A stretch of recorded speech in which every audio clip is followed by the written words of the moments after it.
Қайырлы күн, құрметті көрермендер.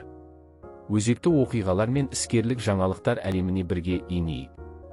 Қазан айынан бастап Қазақстанда полимер саласын қайта өңдеушілерді қолдау бағдарламасы басталады. Бұл туралы Бәйтерек холдингінің басқарушы директоры Ержан Елекеев Информбюро кезге сұхбаты барысында айтты. Сұхбатта Ержан Елекеев Қазақстанда полимер өнімдерін тұтыну соңғы 5 жылда 22-ға өскенін атап өтті. Автомобиль өнеркәсібі де айтарлықтай даму үстінде.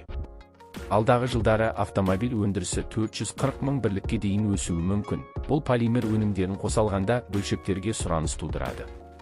Толық сұхбат профильдегі сілтеме арқылы, сондай-ақ Информбюро кіз сайтында қолжетімді. Қазақэкспорт ұлттық экспорттық сақтандыру компаниясы және экспорттық кредиттерді сақтандыру саласындағы әлемдік көшбасшы Euler Hermes өзара түсіністік туралы меморандумға қол қойды.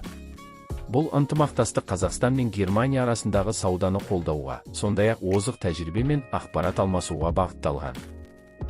Қазіргі уақытта солтүстік Қазақстан облысында ауқымды егін жинау науқаны өтуде. СК Агро 2050 компаниясы Қазагроқаржымен ынтымақтаса жұмыс істеуде, және Мастер лизинг бағдарламасы арқылы Across 9 заманауи комбайнын сатып алып, өзінің ауыл шаруашылығы техникасы паркін жаңартты. Бұл жоба заманауи технологиялар мен лизингтік бағдарламалардың Қазақстанда осы бағытты қалай дамыта алатынын көрсете отырып, ауыл шаруашылығын қолдайды.